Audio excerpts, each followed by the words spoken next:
What happens when talent is trapped inside poverty? When race and class decide who gets seen as intelligent, and when a black woman the household called the help is forced to prove what she knew all along, that she was never beneath them, only unseen. Quick question. Before we continue, where are you watching from? Drop your city or country in the comments. I always like seeing how far these stories travel and how big our community has grown. Now let's continue. Again, 12-year-old Adrian Whitmore stared at the worksheet like it was written in another language. His pencil hovered, dropped, then stopped again. I can't do it. Lena Phillips leaned across the study table and slid 6 sugar packets into a row. Then she poured dried beans from a tea tray bowl and pushed them toward him. If 48 boxes are divided into 6 rooms, she said, show me what equal looks like. Adrian frowned. That's not what the worksheet says. No, Lena said calmly, that's what the worksheet means. He looked at her, then at the beans, then back at the page. The room was warm with late afternoon light. Tall shelves lined with books neither parent had time to read. A private tutor's notes still open on the far end of the table, full of red circles and thinly disguised disappointment. Adrian had spent 6 months being told to focus harder, try harder, concentrate better, stop freezing, stop panicking, stop acting like numbers were bigger than him. No one had tried making them smaller. Until Lena. She was 28, deep brown skin, slim build, quiet eyes, plain black housekeeping dress, hair wrapped neatly in a scarf. And to this house she was domestic staff. One more invisible woman polishing surfaces rich people wanted to look effortless. But before illness, rent, and family responsibility had pushed her out of university, she had been a mathematics student. She knew exactly what fear did to the brain. Adrian finally began sorting beans into 6 groups, one by one, then faster, then with the kind of urgency children get when something starts making sense and they are terrified it will disappear again. When he finished, he counted each group and looked up. 8. Lena smiled. How do you know? He looked down at the table, because 48 isn't one giant number anymore. There it was, the click. The thing his tutors had failed to produce because they thought Adrian lacked ability. Lena understood he lacked access to the right explanation. Adrian straightened in his chair. I got it. Yes, Lena said. He grinned. In that house, confidence had become rare enough to feel like contraband. And then the study door opened. Charles Whitmore stood in the doorway. 62. Silver hair, tailored charcoal suit, controlled power. The kind of man who looked like he owned banks because he did. His eyes moved from the beans to the worksheet, to his son, to Lena. What exactly is going on here? Adrian answered first. She's teaching me. Charles kept his eyes on Lena. Is she? Lena rose carefully. Yes, sir. He stepped into the room slowly, as if approaching the scene of an accident. Who told you to do this? No one, sir. Adrian asked for help. Adrian lifted the page. I solved it. Charles took the worksheet, looked at the answer, then at the grouped beans and sugar packets arranged like a rebellion against private school teaching. And where, he asked Lena, did you learn to teach mathematics like this?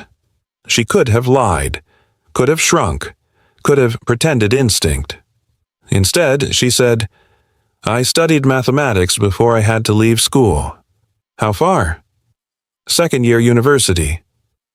That changed the room, because now the black maid in the housekeeping dress was no longer simply overstepping. She was a contradiction. She had become the kind of truth men like Charles do not like seeing. Intelligence in a person they had already decided was beneath them. Charles turned toward Adrian. You understood this? Adrian nodded. She explains it better than the tutors. That made Charles go still, because the problem was no longer just that Lena had been teaching his son. The problem was that she had succeeded. He looked back at her. Come to my office in 10 minutes. And when he walked out, Lena knew with perfect certainty that whatever happened next would not be small. Because in houses like this, being underestimated is dangerous, but being discovered can be worse. Charles did not ask her to sit. He stood behind his desk and studied her like a problem he did not like needing. "I want you to continue helping Adrian," he said. Lena heard the rest before he said it. He wanted the result, not the truth. He confirmed it a second later. "You will keep your current duties, but in the afternoons, when his tutor is not here, you will reinforce his lessons." Lena stood still. "That sounds formal." "It sounds generous," Charles replied. "No," she thought, "it sounds like extraction." "What would that require?" she asked. He frowned. Lena held his gaze. "Reduced cleaning hours during that time, written clarification that I am not responsible for the tutor's curriculum, and additional pay." Charles gave a low laugh. "You think 1 hour with a child justifies renegotiating your wages?" "No," Lena said. "I think solving a problem your money failed to solve does." That silenced him. Then he revealed the real condition. "If I agree, this remains private." There it was. Adrian could improve. Charles could benefit. The tutors could continue pretending. But Lena had to remain hidden. "Private from whom?" she asked. "From everyone." She held his gaze. "No." Charles blinked. "No? If your son is worth helping, then what helps him should not have to be hidden." His expression cooled. "You are very close to overestimating your position." Lena's voice stayed calm. "No, sir. I understand my position exactly. That's why I know when someone is trying to enlarge my workload without enlarging my worth." He stared at her for a long second, then said the line she knew would bring retaliation. "If you don't understand discretion, you may not understand employment either." She walked out without waiting to be dismissed, and Charles Whitmore stood in his office realizing something he did not like. The maid had not left intimidated. She had left with leverage, and in houses built on obedience, leverage is the one thing never forgiven quietly. The punishment arrived the next morning disguised as routine. 2 extra guest suites. The wine room, the upstairs sitting lounge. The rooms usually split across weekend staff suddenly reassigned to Lena with no explanation. The paper was pinned to the service board. Mrs. Delaney, the house manager, stood beside it pretending not to notice Lena reading it. "Plans change," she said. Of course they did. That was always the language. Not punishment, logistics, not retaliation, adjustment. Lena folded the paper. "Then I assume I'm also not expected to solve his son's math problems today." Mrs. Delaney's face changed. "You are not paid to ask why." Lena slipped the paper into her apron. "Then I assume I'm also not paid to help where the house is ashamed to admit it needs help." That reached upstairs before lunch. By 12:15, Adrian had already gone through 1 failed study session and a half-eaten meal. By 1 o'clock he found his father in the den. "Why did you punish her?" Charles kept reading. "No one punished her." Adrian's chin lifted. "You liked what she could do for me. You just didn't like how she said it." That hit harder than it should have from a child. Then he said the line that made the whole matter dangerous. "If she leaves, I'm telling Grandpa." Grandpa was Leonard Whitmore, founder, patriarch, still the one person Charles could not comfortably overrule.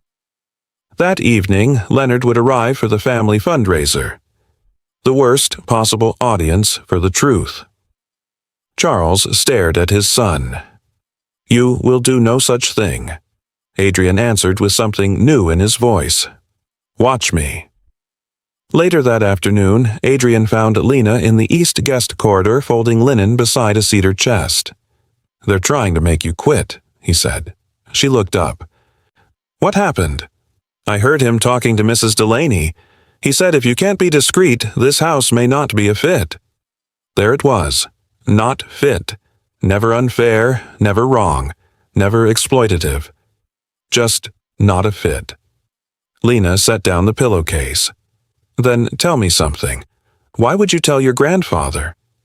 Adrian blinked. Because it's wrong. That's not enough. He frowned. What? In this house, Lena said softly, people already know many things are wrong. That has never stopped them.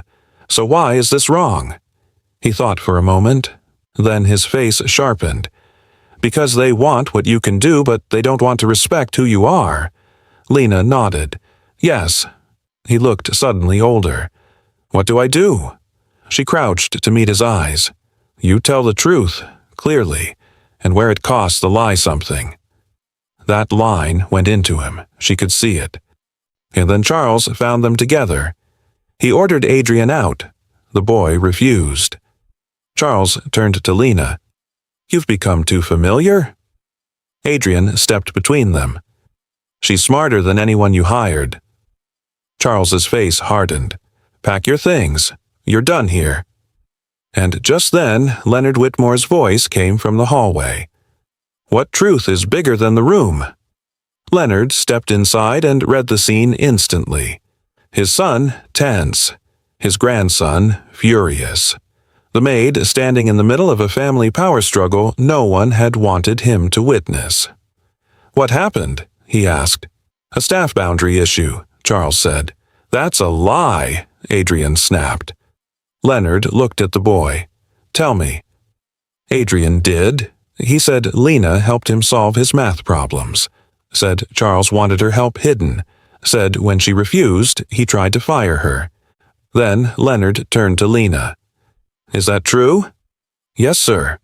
How far did you study mathematics? Second-year university. Why did you stop? My mother got sick. My brother was still in school. Work was not optional. Leonard nodded once, then to Charles. And when she refused to become useful in private and invisible in public, you dismissed her. Charles said she overstepped. Adrian answered before Leonard could. No, she succeeded. That changed everything, because now the black maid was not just an employee who had crossed a boundary. She was the answer to a household problem expensive professionals had failed to solve. Leonard said, No one is firing her tonight. Charles stared. Father? No. Then Leonard turned to Lena. You will join us downstairs after the first donor speeches. Charles actually lost his composure. Absolutely not. Leonard did not even look at him. Yes. And just like that, the thing Charles feared most became inevitable. Visibility. The fundraiser garden glittered with old money trying to look generous. String lights, champagne, trustees, school donors. People who loved speeches about educational access while ignoring the real teacher in the house. Leonard took the microphone and spoke briefly. Then he turned to Adrian. My grandson has struggled this year with mathematics. Today, for the first time in months, he completed his work with confidence. Adrian, tell them who helped you. Adrian pointed. Her, Miss Lena. Every head in the garden turned toward Lena. Leonard said it plainly. Lena Phillips, domestic staff in this house, former mathematics student. The first person in months to teach my grandson in a way that left him understanding, not ashamed. The room shifted, not confusion, recalculation. Lena crossed the lawn and took the microphone. She could have made it easy for them. Instead, she told the truth. I used beans and sugar packets because children usually do not fear mathematics. They fear humiliation. The garden went still. Most of the time, what looks like failure is just a child deciding it is safer to stop trying than to keep getting the wrong answer in front of adults who enjoy being disappointed in them. Now they were listening. He did not need more pressure. He needed translation. He needed patience. He needed someone to assume intelligence before assuming deficiency. Then she said the line Charles had been terrified of all evening. I was willing to help him learn. I was not willing to help this house pretend my mind was useful only if my face stayed hidden behind its labor. Phones came up. Glasses lowered. Silence spread. Charles stepped forward. "That is not accurate." Leonard cut him off. "Be quiet." The fundraiser stopped being a celebration and became an exposure. Then Helena Whitmore arrived. Adrian's mother took one look at her son, then at Lena, then at Charles, and asked, "What did you do?" Charles tried. "She overstepped." Helena turned to Lena. "Did you help my son because someone told you to?" "No." "Then why?" "Because he needed someone to make learning feel possible before making it feel measurable." That found Helena where the others couldn't reach her. She took the microphone and faced the guests. "If this evening is truly about educational access, then perhaps we should begin by admitting that intelligence does not arrive in children according to class, and teaching does not arrive in adults according to title." Then she looked at Lena. "This woman did for my son what our money failed to arrange. That should not embarrass her. It should embarrass us." That broke the room, because class criticism from below gets called resentment. From within, it becomes scandal. And before the evening was over, the first version of the story had already begun moving beyond the estate walls. Not whether Lena had value. That was settled now. The new question was who would try to own it. The order came before sunrise. Adrian was being sent to Connecticut boarding school. Immediately. No discussion, no transition, just temporary family recalibration. By the time Lena heard, the house was already in motion. Adrian found her in the hall with tears in his eyes. "They're sending me away because of you." "No," she said quietly. "They're sending you away because you chose the truth over their comfort." He looked shattered. "What do I do?" She put his note card back in his hand. "You tell the truth where it costs the lie something." Minutes later, the whole house heard him tell Leonard Whitmore, "If you let them send me away because of her, then you're just richer versions of the people you donate against." That stopped everything. Leonard asked him, "Do you believe they are sending you away because the wrong person helped you?" "Yes," Adrian said. That was enough. "You are not going to Connecticut," Charles objected. Helena went silent. Adrian nearly collapsed with relief. Then Leonard turned to Lena.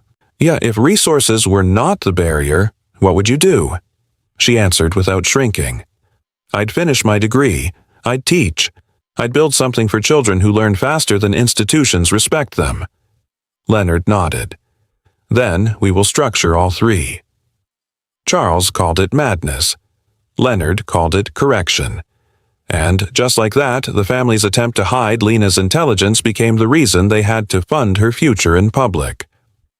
2 weeks later, the Whitmore Foundation announced the Phillips Learning Fellowship, a full-degree restoration grant for interrupted scholars from working-class backgrounds, beginning with Lena Phillips, former mathematics student, who would return to university while designing an adaptive learning pilot for children underserved by traditional instruction models. The statement was polished, measured, public. It did not mention the Maid uniform, the attempted firing, the fundraiser rupture. It did not need to. Everyone who mattered already knew. By fall, Lena was back in school. By the end of the year, Adrian was thriving. Not because she was secretly tutoring him every day, because once someone teaches a child that their mind is not the enemy, the child begins rebuilding from inside. That was the real miracle. Not a solved worksheet, a restored self-concept. Helena changed more quietly than the others. She started showing up for Adrian, listening, actually seeing him. Leonard kept his word, not as savior, as correction. And Charles, men like him are rarely ruined, but they can be marked. He was marked. By the fundraiser, by the story, by the fact that his own son had trusted the maid more than the structures he paid to control him. The last time Lena visited the estate before graduating, Adrian met her at the library holding a math competition certificate. "I got first place," she smiled. "I know," He looked around the room where it all began. "They really thought they could make you disappear," he said. "Yes," Lena answered. "So what changed?" She looked back at him. "I stopped agreeing that being unseen meant being small. That was the real lesson.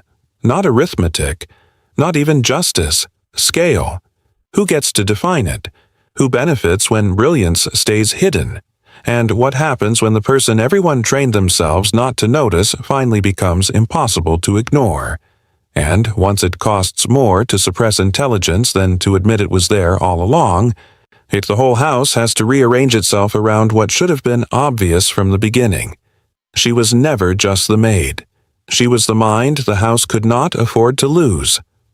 If you stayed with this story until the very end, don't forget to like, subscribe, turn on the notification bell, and tell me in the comments. When Charles tried to fire Lena, do you think he was protecting the family's image, or protecting himself from the shame of needing the very brilliance the society had taught him to look down on?